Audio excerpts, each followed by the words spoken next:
Ok. Euh, alors, on a, on a, voilà.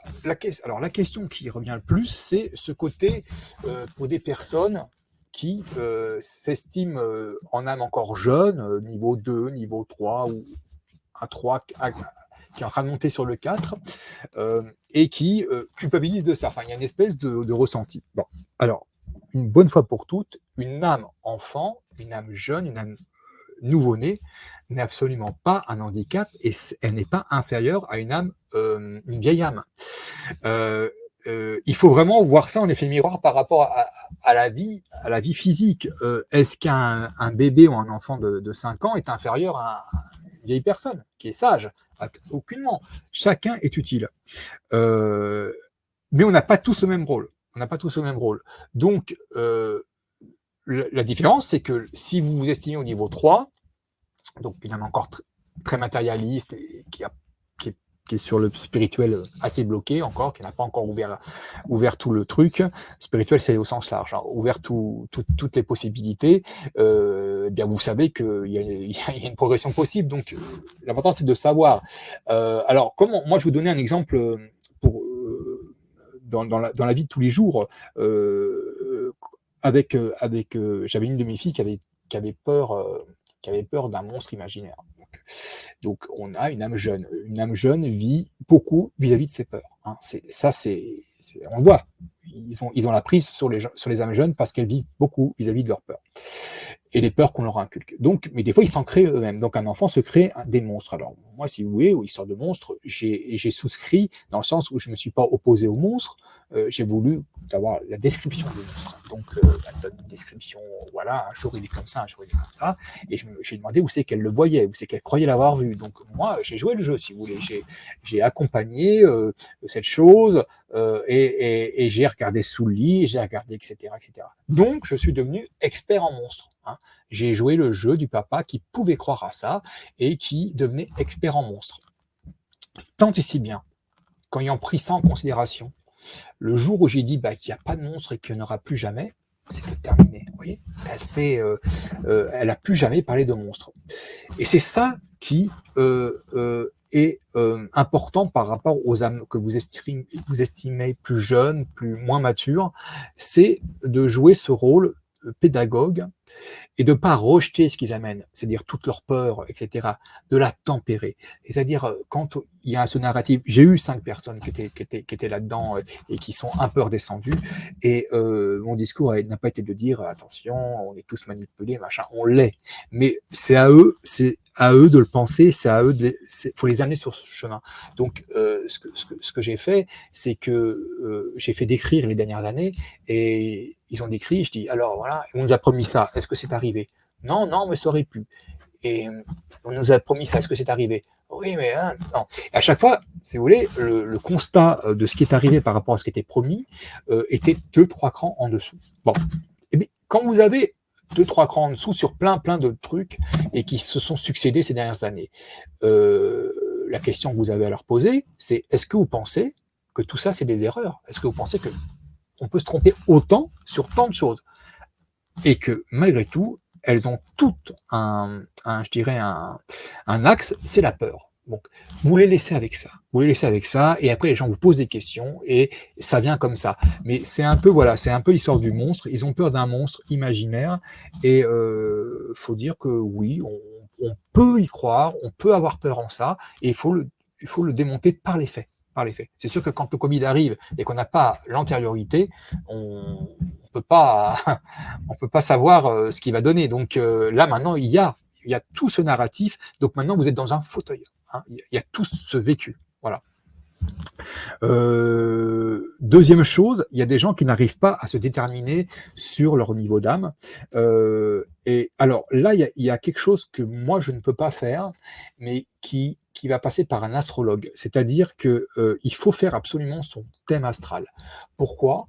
Parce que le thème astral, il va vous déterminer vos nœuds lunaires. Et il y a le nœud nord et le nœud sud.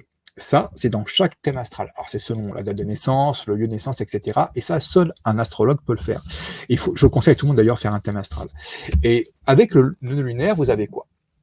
Vous avez le nœud sud. Ça, c'est le nœud de tous vos acquis. C'est vos anciennes vies, ce que vous connaissez, ce qui est votre zone de confort. Le nœud nord, c'est ce vers quoi vous devez aller. Donc, des fois, il y a quelque chose qui est très inconfortable et qui est au détriment de vos convictions et de votre zone de confort. C'est ça qui est important. Donc, le nœud nord, si vous êtes, par exemple, vierge, en nœud sud, avec des ascendants un peu comme ça, cadrés, précautionneux, et que vous retrouvez avec un taureau-lion en or, alors là, voilà, ça va être compliqué. Mais c'est ce vers quoi vous devez tendre. Et ainsi, vous saurez mieux déterminer où vous en êtes par rapport à vos incarnations et où vous devez aller pour progresser. Donc ça, ce sont les nœuds lunaires. Hein. C'est super important. Et dernière chose, ça c'est une petite nuance, il y en a qui ont l'impression de vivre avec des gens avec qui ils ont déjà vécu. C'est ce qu'on appelle les flammes jumelles. Ça, c'est un choix. Je vous dis que quand vous avez fait votre chemin d'âme et que vous n'avez pas fait trop de saloperies, vous avez le choix. Et certains choisissent de recommencer à peu près la même chose, mais avec certaines nuances qui peuvent être: je serai moi la femme, toi tu seras l'homme, je serai ton enfant et toi tu... Voilà, ce sera dans la même sphère, parce que là-haut éclairé, il vous semblera que le meilleur moyen de progresser, c'est de repartir sur ce chemin-là. Voilà, flamme jumelle et nœud lunaire. Ça, c'est des choses qui viennent en complément de ce que j'ai dit sur les âmes. Si vous voulez savoir les niveaux d'âme, il faut regarder mes émissions qui sont sur YouTube, sur ma chaîne. Voilà. Est-ce qu'il y a des questions maintenant, Antoine? Alors, ouais, mon top, il y a des questions. Je suis en train de justement de. Là, j'en ai quelques-unes sur VK quand même. Alors, on est ici. Kim Jo qui dit: coucou Antoine, coucou Christophe. J'ai fait un test de mon niveau d'âme. Je n'ai pas eu de réponse au bout de 3 jours. Est-ce inquiétant ou est-ce que ça vient de moi? Ça vient de toi. Alors, déjà, il y a une chose. La plupart des gens qui ne se réveillent pas entre 3 et 5 heures du matin sont à côté. C'est-à-dire qu'en effet, ils vont avoir les fameux réveils entre 3 et 5 heures du matin. Certains savent de quoi je parle, c'est béni. C'est-à-dire que c'est là qu'on vient vous parler, c'est là que vous êtes reliés, c'est là que voilà, c'est là que la plupart du temps on écrit les choses, qu'on est moins bridé, c'est là que c'est le plus clair, entre 3 et 5 heures du matin. Donc si tu n'es pas quelqu'un qui se réveille entre 3 et 5 heures du matin, parce que c'est à cette heure-là que vont peut-être donner la réponse, c'est qu'en effet, tu es un peu éloigné pour plein de choses de ton être lumineux. Donc, 2 choses à faire. Le nœud lunaire. Hein, donc, tu vas savoir quelle qualité tu as acquis. C'est ça. Donc, avec le nœud sud et le nœud nord, où tu dois aller. Voilà. Mais le nœud sud va te dire où tu es. Ça, plus ce que j'ai dit moi sur les niveaux d'âme, tu sauras où tu es. Là, si tu n'y arrives pas, tu m'appelles. Hein. Mais on doit y arriver comme ça. Très important aussi, dans la chambre, les choses qu'il ne faut pas avoir. La chambre, si vous prenez une chambre japonaise, il y a un lit. Terminé. Et en plus, il est en futon, ça, il y a pas. Pourquoi? Parce que ils veulent éviter de faire des erreurs et puis l'orienter d'une certaine manière. Bon, en fait, je vais pas vous dire, faut pas mettre de vêtements ceci, faut pas laisser des bijoux, tout ça, on va être. Le feng shui, c'est pas ouais, mal. mais sans, je veux dire, c'est plus même indien, c'est plus bouddhique. En fait, en réalité, ce qu'il faut, si vous avez plein de choses dans votre chambre, ben, il faut peut-être vous en séparer par une cloison. Bon, mais à défaut, il faut prendre l'histoire de l'eau stagnante. L'eau, c'est magnifique, c'est un élément extraordinaire, régénérant, c'est la vie. L'eau stagnante peut être un poison. Et ça, vous devez l'appliquer dans votre chambre. C'est-à-dire que les vêtements en tas, déchirés, sales, les housses de couette, etc., sales, c'est pas bon.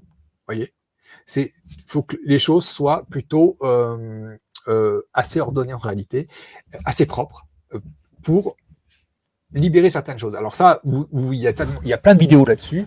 Moi, je vais pas vous faire je rebondis sur une question, mais ça favorise l'accès à des réponses. Voilà, donc pendant la nuit, parce que c'est pendant la nuit que ça vient essentiellement. Moi, quasiment toutes mes réponses viennent la nuit. Hein. On a Nadine Del qui met comment savoir si une personne que l'on ne connaît pas est une belle âme? Ressenti? Des vibrations? L'extraordinaire charme des choses inachevées. Heureusement que tu ne le sais pas d'avance. On se ferait chier sinon.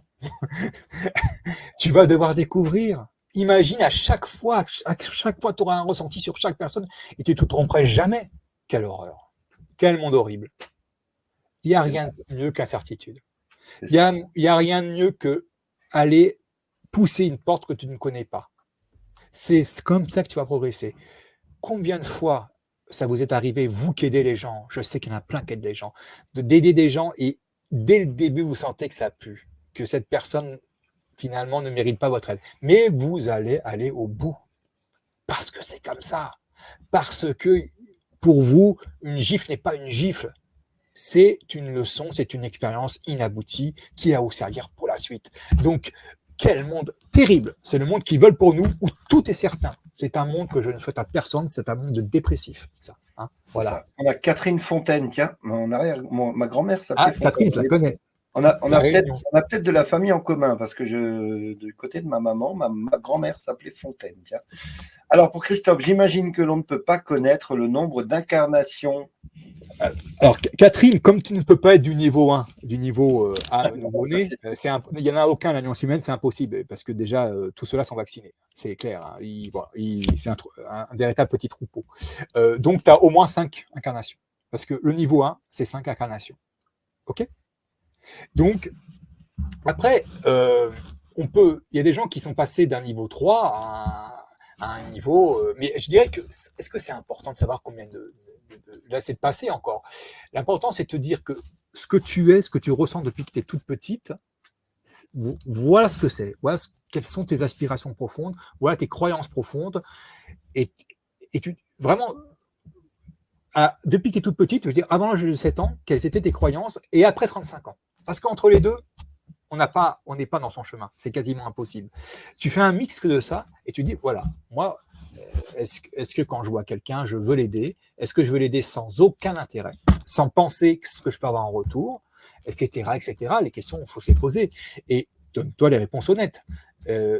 Si tu donnes une réponse honnête de ce niveau-là, et que c'est oui, je veux aider les gens, j'attends rien en retour, je souhaite juste qu'elles soient heureuses, t'es haut. Et donc, tu as eu un très, très grand nombre d'incarnations. Cependant, il y a des gens qui ont un flash, je dirais, exceptionnel au niveau 4, le niveau où on commence à comprendre et à s'intéresser aux choses immatérielles, et qui tombent sous la chose qui les fait vibrer, c'est le cas de le dire, et vibrent à un niveau pendant toute leur vie énorme, et ils passent des niveaux et des niveaux, des niveaux, des niveaux incroyables. Mais on a tous certainement, pour peu qu'on arrive au niveau vieille âme, quelques dizaines d'incarnations, c'est ça le truc. Donc, ce qui se passe, c'est que quand l'école de la Terre, c'est la plus dure. On peut être incarné sur d'autres planètes, hein, je vous le dis tout de suite. Il faut regarder la Belle Verte. Je pense que tout le monde, enfin plus ou moins, voilà. Et vous dites, ah, tu vas aller sur la Terre, t'es un fou. C'est vrai, c'est vrai. En fait, ceux qui vont sur la Terre sont considérés comme courageux. Parce que c'est la planète actuellement qui est la moins avant, la plus tribale, la plus guerrière. Donc, ceux qui choisissent la Terre choisissent la difficulté et veulent faire un saut énorme. Si, quand ils remontent, ils n'ont pas avancé, ils redoublent la classe. On va parler d'école de la Terre. L'école de la Terre est la plus compliquée. Donc, on n'est pas là par hasard, ne nous plaignons pas, on est là pour en chier. Et on peut dire qu'il est impossible d'imaginer que quelqu'un qui veut progresser au niveau spirituel choisisse une vie facile, choisisse une vie dorée, parce qu'il sait pertinemment que dans le matériel et dans la facilité, on s'éloigne du spirituel. Le spirituel, je vous dis, attention, moi, c'est un mot très très large. Hein. C'est pas, mais enfin, de choses immatérielles qui nous aident, qui nous ont beaucoup aidés, je pense, à tenir. On a Sylviane Tuche d'ici qui nous met Christophe, est-ce que l'âme est détournée dans l'astral par des mauvaises entités qui se font passer pour des proches, ceci Non, afin de parasiter l'incarnation? ah non, non, là-haut, déjà, on est tous à égalité. On est tous en pleine conscience. Et là, en pleine conscience, on se dit, Antoine, tu l'as un peu vécu. On se dit, waouh, on se dit, mon Dieu, ça me paraît si dur, tout ce que j'ai vécu sur Terre m'a paru si dur, si long, si fastidieux, alors que là-haut, c'est un clin d'œil. Ah ben moi, mon voyage, je m'en souviendrai toute ma vie. Mais j'étais tellement bien que la première chose que j'ai fait quand je suis revenu à moi, quand le médecin, le cardiologue m'a réanimé, il m'a dit, t'as pleuré, t'as dit, qu'est-ce que je fous là? Voilà, Ben, c'est bien pour ça que notre cerveau a été bridé, et c'est c'est bien ça. pour ça qu'on nous empêche d'avoir accès à ces mondes-là, parce que sinon, pour beaucoup, ce serait une solution de facilité. Voilà. Et, voilà. Et c'est magnifique, c'est très bien fait. En fait. On a Marie Février qui nous dit, comment savoir si on est dans notre dernière incarnation? Tu le sauras jamais. Tu le sauras jamais. Moi, je dirais que, bon, quasiment dans le monde occidental, ça me paraît très, très compliqué. Parce que venir dans le monde occidental, c'est le pire, en plus. Parce qu'il y a trop de tentations, voilà, trop de choses qui t'écartent, en fait. Et, mais quelqu'un qui est en Inde, hein, qui a choisi une vie un peu mystique et voilà, qui est loin. Alors, c'est pas pour ça qu'il faut avoir une vie mystique. Hein, on peut être très éclairé, mais voilà, globalement, plus actuellement, vu le monde qu'on a, plus tu es éloigné des sollicitations, plus tu as de chances d'être au plus haut niveau et arriver là-haut, bah, de devenir un guide. Alors, il y a plusieurs écoles. Certains disent tu vas devenir guide. Personne ne sait en réalité. J'en ai vu de toutes les couleurs là-dessus. Mais moi, je pense que c'est ça, oui. Je pense que c'est ça. Un Alors, professeur. j'ai une dernière question parce que j'ai du mal à récupérer les questions sur Oui, les mais autres. c'est pas grave. Oh, c'est déjà bien. Hein. J'ai pas de réponse qui me dit, est-ce que les rêves ont à voir avec l'âme? Est-ce qu'il y a Oui, un alors, lien entre le fait de rêver et de oui, un lien direct avec l'âme? oui, pas tous. C'est pendant le sommeil paradoxal. Avec l'âme. Non, avec toi, avec tes demandes. Ok. Donc, la plupart du temps, pour des choses raisonnables, tu demandes, tu as la réponse. Alors, sous la forme d'un rêve, d'une apparition, de tout ce qu'on veut. Alors, c'est une réponse avec beaucoup de symboles. Hein. C'est une réponse avec beaucoup de symboles. Il faut savoir lire ces symboles, interpréter ces symboles et se dire ça veut dire ça. Parce qu'on ne te donne pas la réponse, comme ça, on ne va pas te faire revivre la scène. Mais sache que ton être lumineux, lui, fait le voyage. Oui. Si c'est un projet, il fait le voyage. Donc, le temps n'existe pas là-haut. Et il revient avec la réponse. Donc, si tu n'as pas la réponse visuelle, tu vas te réveiller le matin avec un sentiment d'inconfort ou tu vas devancer ton réveil avec un sentiment d'allégresse. Ça veut dire que le projet que tu matures depuis un moment, qui te travaille, c'est bon, c'est pour toi. C'est pour toi. On a Catherine Fontaine, toujours, euh, qui dit, je pense que l'on doit voir ici-bas nos guides sans le savoir. Alors, plus tu as un niveau d'âme bas, plus les Ouais. guides interviennent. Normalement, à un certain niveau, ils te laissent. Ils te laissent parce que tu es déjà un élève en capacité de donner des cours à d'autres élèves. Donc, on veut juger de la pertinence de tes cours et de l'étendue de tes cours. Et ils vont intervenir le moins possible. Voilà. Les guides guident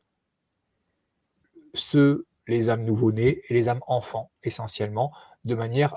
C'est pour ça que vous dites qu'il y a des gens, ouais, il a une vie facile. Oui, oui, oui, oui, oui, oui, oui, oui. Oui, il n'est pas éveillé, il n'est pas ceci. Sa vie est facile parce qu'il est guidé. Voilà, il est guidé.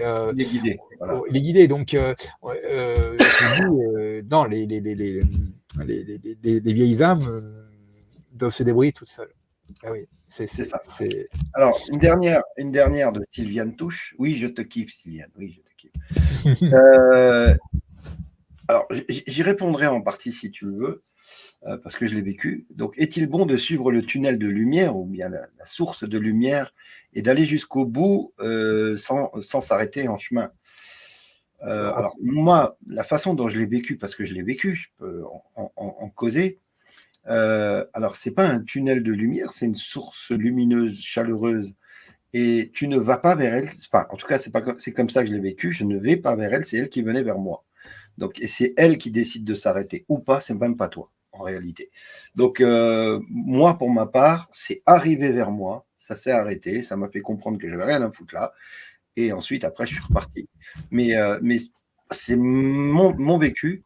Chacun ne le vit pas pareil. Je pense que chacun le vit différemment, parce que j'ai regardé un petit peu, évidemment, toutes ces choses-là autour de moi. Il y en a qui ont l'impression d'aller vers elle, mais en fait, moi, l'impression que j'avais, c'était qu'elle venait vers moi et qu'elle m'a dit, mais t'as rien à foutre là, on fout le camp. Voilà, en gros, c'est un peu ça. Après, je ne sais pas quelle est ton interprétation de ça, de cette source lumineuse qui nous accueille. Je l'ai vécu une fois pas pour une autre, voilà, de manière complètement, je dirais, c'est pas suite à un coma ou quoi que ce soit, comme ça c'est arrivé, et c'est tellement puissant que ça fait peur. C'est pas que ça fait peur, c'est que c'est tellement quelque chose que tu ne connais pas que tu as quand même une petite tendance au retrait. Au début, oui. C'est tellement énorme. Oui, c'est chaud. Enfin, tu ne peux pas avoir un ressenti plus fort que ça. C'est impossible. C'est en termes de plénitude et de bonheur. Donc, c'est le bonheur absolu. Et ça, au départ, c'est tellement au-dessus du plus grand bonheur que tu aies connu que il y a ton mental qui voilà, dit c'est pas possible cette affaire-là. Et c'est lui qui te fait revenir en général, c'est le mental. Hein, ce qui prouve que tu n'es pas mort. Moi, ça m'est arrivé 2 fois, donc une fois en 2006, une fois en 2013. 2006, je ne me souviens pas. En fait, je n'ai pas de souvenir de ça. Je l'ai vécu forcément parce que je suis parti longtemps quand même. Et 2013, j'ai un très bon souvenir parce que ça m'a marqué, vraiment, physiquement, à tous les niveaux. Mais c'est vrai que c'est extraordinaire. J'en parlerai un jour parce qu'on me demande d'en parler. Mais j'en parlerai un jour, mais voilà, ce n'est pas le moment pour l'instant. Ok. Dernière petite chose. Moi, je connais des gens qui voient les choses mieux que moi. Un paquet. Qui voient instantanément mieux que moi et que d'autres. Et qui, quelque part, ont un chemin de vie cabossé et ils ne comprennent pas. Parce qu'ils confondent clairvoyance et clairaudience. Clairvoyance, c'est voir les choses. Clairaudience, c'est les comprendre. Donc, il ne faut pas confondre clairvoyance et clairaudience, c'est-à-dire un sentiment sur quelqu'un tout de suite assez fort, qui n'est pas mauvais en général, qui est assez juste, mais comprendre pourquoi il est sur ton chemin, ça c'est autre chose. Donc ça c'est la clairaudience. Et c'est pas la même chose. C'est pas la même chose. Et donc, vous savez, les Gari Masai, ils ont deux manières de dire j'ai faim. Ils disent j'ai faim, donc ils veulent manger. Et quand ils disent j'ai grand faim, ça veut dire qu'ils ont soif de connaissance. Et là, il y a des anciens qui vont venir leur apprendre. J'ai grand faim, c'est la connaissance. Donc, la grand faim, supérieure à la faim, c'est la connaissance, c'est apprendre. Et je pense que pour avoir de la clairaudience, il faut, puisqu'on sommes des soldats digitaux et que l'information est l'arme de cette guerre, il faut aiguiser ces armes. Donc, comme à l'époque on aiguisait une épée, ou je dirais qu'on reconnaît un ouvrier à ses outils, nous, c'est la connaissance. Donc, il faut aiguiser sa connaissance et il faut monter et aller voir des vidéos qui peut-être au départ vous avez du mal à comprendre et les repasser pour peu il y a 2-3 trucs qui vous intriguent, monter dans le niveau de ce que vous apprenez et dans le sens par vous-même. L'information que donne Antoine, elle est cadeau, livrée comme ça. C'est-à-dire que lui a fait le travail avant, mais à vous d'aller chercher les choses comme sur les âmes, allez chercher. Ne soyez pas feignants, parce que il faut avoir grand faim de ça. Et la connaissance, c'est ce qui nous sépare de ceux qui nous mènent, parce que là-dessus, ils sont pas feignants. Ils sont pas feignants, et voilà, c'est ça le truc. Donc, et ça permettra aussi de convaincre les autres, parce que c'est pareil, il y a une question d'ego. Il est plus facile de dire à quelqu'un qui s'est trompé que plutôt de dire qu'il a été trompé. il a été trompé, ça veut dire, voilà, tout tombe, l'ego. Donc, ça, c'est pareil, ça s'apprend. On a tous des gens qui nous énervent parce que, voilà, y compris dans nos familles, mais il faut être patient. Voilà, faut être patient. J'ai plus de questions pour l'instant, mon Toto. Allez, bon, c'est bien. C'est très intéressant comme d'habitude. Hein. Voilà, c'est toujours très intéressant de parler de l'âme, parler de la conscience aussi, de ces choses-là. Tu reviens la semaine prochaine, mon Totof? Dans 15 jours. Dans 15 jours, d'accord, dans 15 jours. Donc, je prévois autre chose. Mercredi prochain, je serai en Lorraine. Voilà. Donc, du coup, je pourrais faire autre chose. Je ne sais pas quoi encore, on verra. Et que dire d'autre? Donc, toi, tu reviens mercredi. Ok, bon, on verra ça. Ouais, puis, de toute façon, je monte sur les lives quand tu peux me prendre. Enfin, voilà. Non, je sais pas de. Voilà. Quel sera le prochain sujet? Voilà, c'est ça que je voulais te dire. Ah, je peux pas le dire. Ah, d'accord. Okay. Un indice? Non? Non plus? Non plus. Ok. Bon, voilà, spécial. Secret, surprise de Totof dans 15 jours. Je te remercie, mon Totof. Ton mot de la fin, frérot? Ah, c'est une phrase d'un certain Howard Dean qui dit tant que les lapins n'auront pas d'historien, ce sera les chasseurs qui raconteront leur histoire. Ah, pas mal. Ça marche pour les moutons. Hein.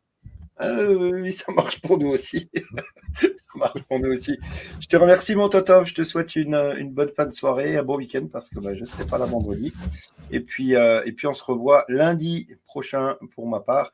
Mon Totof, je te fais des gros bisous. Bisous à tout le monde. Bonne soirée, bisous à la famille.